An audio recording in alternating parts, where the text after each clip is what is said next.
ট্রেনে যেতে যেতে শিলিগুড়ি সন্ধ্যা হয়ে যাবে, অনেক টাইম লাগে ট্রেনে। আস্তে আস্তে চলে না অনেক, আর ঘুরে ঘুরে অনেক আছে।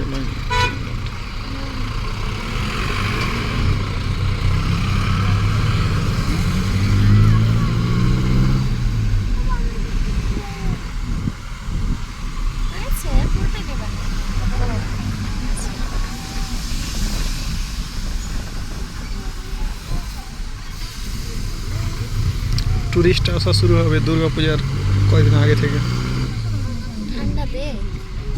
মানে পুজোর কয়েকদিন পর থেকে মানে শুরু। পুজোতে কলকাতার লোক সব পুজোতে আসবে।